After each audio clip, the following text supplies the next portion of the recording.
하나님, 은혜를 감사합니다. 지난밤 주님의 보호하심 속에 쉼을 누리고 또 이 아침, 이 새벽부터 깨어서 특히 주의 날, 이 새벽 제단 속에 주의 말씀을 듣게 하시고 또 말씀을 의지하여 기도하게 하시니 감사합니다. 몸만 깨어서 나온 자리가 아니라 우리의 마음이, 영이 성령의 인도하심 속에 깨어 있게 하시어서 주님을 사모하고 또 주신 말씀 믿음으로 따르기를 결단하며 또 순종할 힘을 얻고자 더 간절히 기도하는 귀한 시간 되도록 주님께서 함께하여 주옵소서. 또한 오늘 이루어질 모든 예배가 주님이 기억하시고 영광 받으시며 함께 하시어서 위로부터 부어지는 귀한 은혜 누리는 복된 시간 되도록 주님께서 역사하여 주옵소서. 예수님 이름으로 기도합니다. 아멘. 오늘 같이 보실 말씀은 누가복음 12장 1절에서 12절까지 말씀입니다. 누가복음 12장 1절부터 보시겠습니다. 그동안에 무리 수만 명이 모여 서로 밟힐 만큼 되었더니 예수께서 먼저 제자들에게 말씀하여 이르시되 바리새인들의 누룩 곧 외식을 주의하라. 감추인 것이 드러나지 않을 것이 없고 숨긴 것이 알려지지 않을 것이 없나니 이러므로 너희가 어두운 데서 말한 모든 것이 광명한 데서 들리고 너희가 골방에서 귀에 대고 말한 것이 지붕 위에서 전파되리라. 내가 내 친구 너희에게 말하노니 몸을 죽이고 그 후에는 능히 더 못하는 자들을 두려워하지 말라. 마땅히 두려워할 자를 내가 너희에게 보이리니 곧 죽인 후에 또한 지옥에 던져 넣는 권세 있는 그를 두려워하라. 내가 참으로 너희에게 이르노니 그를 두려워하라. 참새 5마리가 두 아사리온에 팔리는 것이 아니냐. 그러나 하나님 앞에는 그 하나도 잊어버리시는 바 되지 아니하는도다. 너희에게는 심지어 머리털까지도 다 세신 바 되었나니 두려워하지 말라. 너희는 많은 참새보다 더 귀하니라. 내가 또한 너희에게 말하노니 누구든지 사람 앞에서 나를 시인하면 인자도 하나님의 사자들 앞에서 그를 시인할 것이요 사람 앞에서 나를 부인하는 자는 하나님의 사자들 앞에서 부인을 당하리라. 누구든지 말로 인자를 거역하면 사심을 받으려니와 성령을 모독하는 자는 사심을 받지 못하리라. 사람이 너희를 회당이나 위정자나 권세 있는 자 앞에 끌고 가거든 어떻게 무엇으로 대답하며 무엇으로 말할까 염려하지 말라. 마땅히 할 말을 성령이 곧 그때 너희에게 가르치시리라 하시니라. 아멘. 지난 본문 마지막 구절이었죠. 바리새인 예수님께서 손을 씻지 아니하시는 손 씻지 않고 식사 자리에 함께 하시는 모습을 보고 이상하게 여길 때 예수님께서 오히려 바리새인들의 외식에 대하여서 또 율법 교사들의 완악함에 대하여서 책망하셨습니다. 그 말씀을 전할 때 53절 4절에 이 말씀을 들은 당시 종교 지도자들이 회개하고 뉘우치는 것이 아니라 오히려 예수님을 대적하고 따져드는 그런 반응들을 보이죠. 그때 많은 사람들이 모여서 예수님을 따르고 있는 그때에 오히려 제자들에게 다시 한 번 더 가르치십니다. 바리새인들의 누룩 곧 외식을 주의하라. 그들의 이 모습을 그들의 신앙적인 열심이 본받고 따라야 될 모습이 아니라 그들이 분명 남들보다 더 탁월한 어떤 열심, 그런 구별된 모습들이 있지만 그건 신앙의 본질을 이 생각하고 마음과 뜻과 힘을 다해 하나님을 사모하면서 주님을 온전히 섬기는 모습이 아니라 이 누룩의 특징이 그 음식을 이제 변질시키는 것이죠. 신앙의 본질을 온전케 하는 그런 헌신과 열심이 아니라 신앙의 본질을 변질시키는 그릇된 모습이다라는 걸 강조하시면서 주의하라. 너희가 믿음의 삶을 살아가고 사명을 감당하는 그 열심이 참으로 마음으로부터 주님을 사모하며 말씀에 순종하며 주님 영광이 위한 삶이 되어야 되지, 자신을 높이고 누군가에게 존경받고자 하고 또 자신은 따르지 않으면서 누군가에게 큰 이제 짐만 지워주는 그런 열심이 되어서는 안 된다라는 것이죠. 그래서 바리새인들의 열심과 헌신이 외식하는 거다라고 가르치시면서 주의하라라고 하십니다. 오늘 우리 신앙도 그렇죠. 어, 우리에게 주어진 은혜 때문에 기뻐하고 감사하면서 주님 위하여 살아가겠다고 모든 성도들이 다짐하고 결단합니다만, 그러나 신앙의 삶이 익숙해지고 그리고 많은 연륜과 경륜이 갖춰질수록 때때로 우리에게 이 익숙해져 있는 신앙의 삶들이 그것이 본질인 것으로 여기고 겉으로 드러나는 모습으로는 신앙의 생활을 해가는 거죠. 그런 생활을 해가지만 그 속에 주님이 없는 열심이 될 수 있다는 거죠. 오늘도 주일입니다. 많은 성도들이 함께해서 예배를 드리겠죠.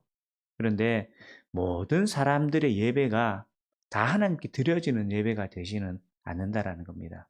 분명 주일 출석은 하죠. 모여서 함께 찬양하고 기도하고 또 그 중에 어떤 이들은 받은 직분이 있어서 그 직분 때문에 더 남들보다 수고하고 노력하는 그런 열심을 내기도 하겠지만, 그러나 겉으로 보이는 모든 열심이 하나님 다 받으시는 것이 아니라 이 앞선 본문에서처럼 그 마음이 깨끗이 못하고 사모하는 마음이 없고 겸손한 마음이 없고 말씀에 순종하는 마음 없이 우리가 이루어가는 열심이라는 건 외식하는 것밖에 되지 않는다라는 거죠. 그래서 우리가 마음으로 주님을 사모하고 겸손히 주님을 의지하고 무엇보다 말씀에 굴복하여서 순종하여서 드러나는 것이 아닌 내 속에서부터 주님 앞에 엎드려지고 굴복하고 주님을 닮아가기를 애쓰는 그 거룩한 심령이 오늘 저와 여러분의 심령 속에 담기고, 그리고 그 마음으로부터 주님을 사모함, 또 겸손히 주님을 의지하는 그 믿음이 우리의 삶에 드러나고 우리의 생활 속에 열매 맺을 수 있기를 소망합니다. 그러면서 주님께서 2절, 3절에 감추인 것이 다 드러나게 된다라는 말씀을 하시면서 예수님께서 이제 감추어진 하나님의 그 비밀을 드러내는 분이심을 암시하십니다. 그래서 이 9절까지가 이후 제자들을 향한 그 교훈의 서론적인 역할을 하면서 본격적으로 가르치시죠. 4절부터 제자들을 친구라고 아주 친밀한 표현으로 칭하시면서 너희가 몸을 죽이는 사람을 두려워하는 것이 아니라 영원한 심판을 가하실 수 있는 하나님을 진정으로 두려워하라라고 말씀하십니다. 마태복음 10장에서는 이 내용이 제자들을 파송하시는 파송 설교에 기록되어 있기도 하죠. 마땅히 두려워할 자를 두려워해야 된다라는 것입니다. 하나님께서 심판의 주가 되신다라는 걸 이제 가르치시고 그걸 잊지 말라라고 하시는 거죠. 사람이 두려움을 가지고 살아갑니다. 평생 아무것도 두려워하지 않는 사람은 그 어디에도 없을 겁니다. 그런데 각각 이 자신이 가지는 두려움이라는 것이 겉으로 드러날 때 가지각색으로 보일지라도 인간이 이 공포를 가지고 두려워하고 염려하는, 걱정하는 그 근원은 모두 다 동일한 거죠. 무엇에서부터 이것이 기인할까요? 죽음입니다. 죽음이라는 것이 가져다주는 공포, 두려움, 그것이 파생되어서 우리 일상의 염려와 많은 근심으로 다 연결되는 것이죠.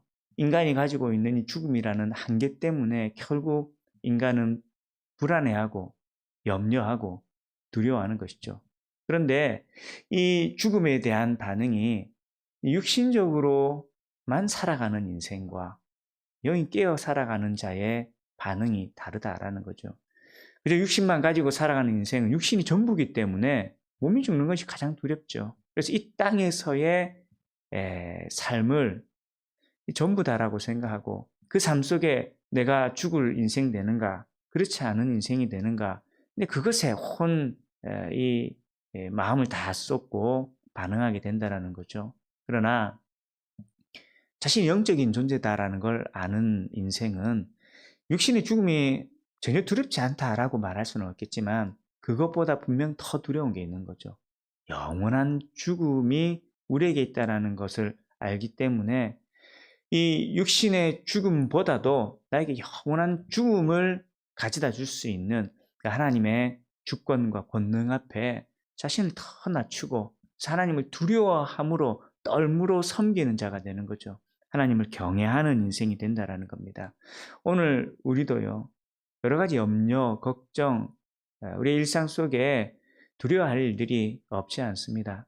그러나 내가 이 땅에서 겪는 일들이 하나님께서 우리에게 주실 심판에 결코 비할 일들이 안 된다라는 걸 잊지 않아야 되는 것이죠. 그래서 지금과 같은 코로나 시국 속에 우리가 많은 염려에 빠질 수 있죠. 바이러스 때문에 염려할 수도 있고요. 그리고 특히 교회는 이 바이러스 시국 속에 세상으로부터 받는 비난과 여러 제재 이런 것들이 부담이 되고 염려가 될 수 있죠. 사람이다 보니 사람에게서 주어진 어떤 위협과 그리고 제재, 비난과 정죄라는 게 마음에 어려움을 가져다 줄 수는 있습니다. 그러나 그게 기준이 되어서 우리가 뭔가를 선택한다면 그럼 우리가 육신만 가지고 육신의 두려움에 얽매여 살아가는 인생밖에 되지 않는 거죠. 사람으로부터 오는 위협이 있을 수가 있고요. 제재가 주어질 수도 있고 비난과 정죄가 주어질 수 있겠지만 그것 때문에 때때로 염려도 되고 부담을 가질 수가 있죠. 그러나 그것이 우리에게 영원한 죽음을 심판을 가져다 주시는 하나님 앞에서 하나님의 심판보다 더 두려워할 일들은 아니다라는 거죠. 그래서 우리는 이 땅에서 내가 겪는 어려움들보다도 하나님께서 우리에게 우리가 선택하는 이 일들에 대하여서 어떻게 판단하시느냐, 그것이 우리에게 더 중요한 가치, 기준이 되어서 하나님의 권위, 주권 앞에 우리가 올바로 분별하고 주님을 따르는 자가 되어야 되죠. 일상의 삶 속에서도 마찬가지입니다. 현실 속에 여러 위기를 겪고 어려움을 겪지만 육신만 가진 인생은 육신의 죽음보다 더 큰 두려움이 없기에 이 땅에서의 삶의 모든 걸 쏟아내겠지만 저와 여러분은요, 몸이 다가 아니라 영을 가지고 있고 우리에게 영원한 생명이 있기에 하나님 앞에서 살아가고자 애쓰는 인생이 되어야 한다는 거죠. 하나님의 심판 앞에 두려워 떨므로 하나님을 경외하며 주님을 따르는 믿음의 인생이 되어야 한다는 것입니다. 그러기에 더 주님, 우리 영이 깨어있게 하여 주십시오. 몸만 가지고 입술로는 주여 주여 하면서도 몸만 가지고 눈에 보이는 것만 가지고 살아가는 인생이 아니라 하나님 앞에서 주신 말씀 속에 깨어서 믿음의 삶 살아가기를 힘쓰는 그런 주님의 제자들이 될 수 있도록 붙들어 주십시오. 더 기도해야 될 것입니다.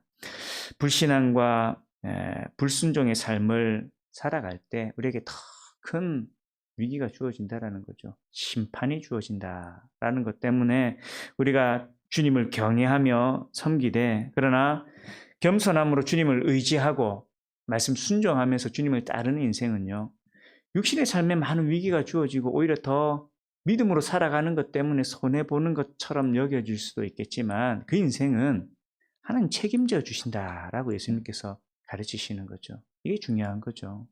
내가 겉으로 볼 때는 오히려 현실 속에서 내가 좀 더 지혜롭지 못한 것 같고 손해보는 것 같고 오히려 더 큰 위기를 자초하는 삶을 살아가는 것처럼 보여도 그 인생은요, 하나님의 심판이 아닌 하나님의 동행하심이 있고 하나님의 돌보심이 있는 인생이 된다라는 것입니다.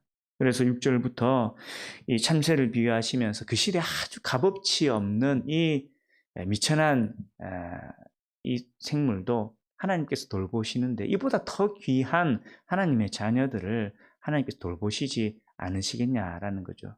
그러기 우리는 선택해야 되는 겁니다. 우리가 누구를 더 두려워하고 누구를 따를 것인가. 그래서 8절부터 사람 앞에서 인자를 부인하는 자는 하나님의 사자 앞에서 나도 부인한다라고 하는 것이죠. 그러면서 덧붙여 말로 인자를 거역하는 것은 사심을 얻겠지만 성령을 모독하는 자는 사심을 얻지 못한다. 무슨 의미일까요? 성령이 주어지기 전에 육신만으로 예수께서 그리스도이심을 온전히 깨닫지 못한 상황 속에 그의 말씀에 불순종하고 그를 따르지 못한 것, 사함을 얻을 수 있다라는 겁니다. 실제 예수님의 제자들이 그랬죠. 예수님 배신하고 도망쳐 버렸습니다. 저주하기까지 하면서 외면했습니다. 그러나 쓰임 받았습니다. 왜요? 그들에게 성령이 부어지고서 진정 예수께서 그리스도시다라는 그 의미가 무엇인지 혼전히 깨닫고서는 그 남은 인생을 어떻게 했습니까? 자신의 목숨을 다하여서 주님을 따르는 자들이 되었죠. 오늘 저와 여러분도 마찬가지입니다. 예수님께서 그리스도이심을 깨닫는 자들, 성령의 인도하심 속에 고백하는 거죠. 그런 성령을 통하여서 주님 누구신지를 알고 고백한 인생이 주님을 의지하지 않고 주님 왕으로 섬기지 않고 자기 스스로 살아가는 인생이 되어버릴 때 우리의 심판을 피할 수 없는 겁니다. 그러나 그 믿음의 고백처럼 예수님을 의지하고 예수님을 왕으로 섬기는 자가 될 때에 11절부터의 말씀이죠. 오히려 믿음의 삶 때문에 핍박을 받고 고난을 당하는 그런 상황 속에서도 성령께서 무엇을 말해야 될지를 가르치고 어떻게 살아야 될지 보이게 하시고 깨닫게 하시어서 주님의 인도하심을 받게 하신다라는 겁니다. 오늘 우리가 살아가는 삶 속에 너무나 필요한 하나님의 인도하심입니다. 먼저는 우리가 겸손한 자가 되고 예수께서 우리의 구원자이시고 왕이 되심을 온전히 고백하면서 그를 의지하고 그 말씀에 귀 기울여서 주님, 내가 어떻게 살아야 될까요? 내가 무엇을 위해서 살아야 됩니까? 묻고 듣고 깨닫고 돌이키고 결단하면서 내가 살아가는 삶의 현실이 어떠하든지 그것이 코로나 시국 속에 있든지 그 어떤 경제적 위기 속에 있든지 육신의 질병 속에 고통스러워하고 있든지 어떤 상황 속에서든지 동일한 기준이 된다는 것이죠. 우리에게 주어질 수 있는 영원한 심판을 오히려 더 두려워하고 또 말씀을 붙들고 주를 따르는 자들을 주님께서 기억하시고 약속으로 주어진 말씀이 반드시 성취된다는 것을 믿고 인내하면서 믿음으로 주를 따를 때 주께서 길을 여시고 주께서 함께 하시고 보이시고 주께서 도우시는 주님의 은혜를 경험하게 된다라는 것입니다. 사랑하는 성도 여러분, 오늘 이 새벽도 그 주님을 향한 신뢰와 또 거꾸로 주님을 온전히 따르지 못하는 내 육신적인 모습들을 보면서 두려워 떨므로 더 주님 앞에 엎드리고 믿음의 삶을 주신 말씀 붙들고 온전히 살아갈 수 있기를 더 간절히 기도하는, 그리고 오늘 주일 예배 또한 모든 성도들이 그 말씀 속에 자신을 낮추고 또 돌이키고 믿음의 삶을 결단하는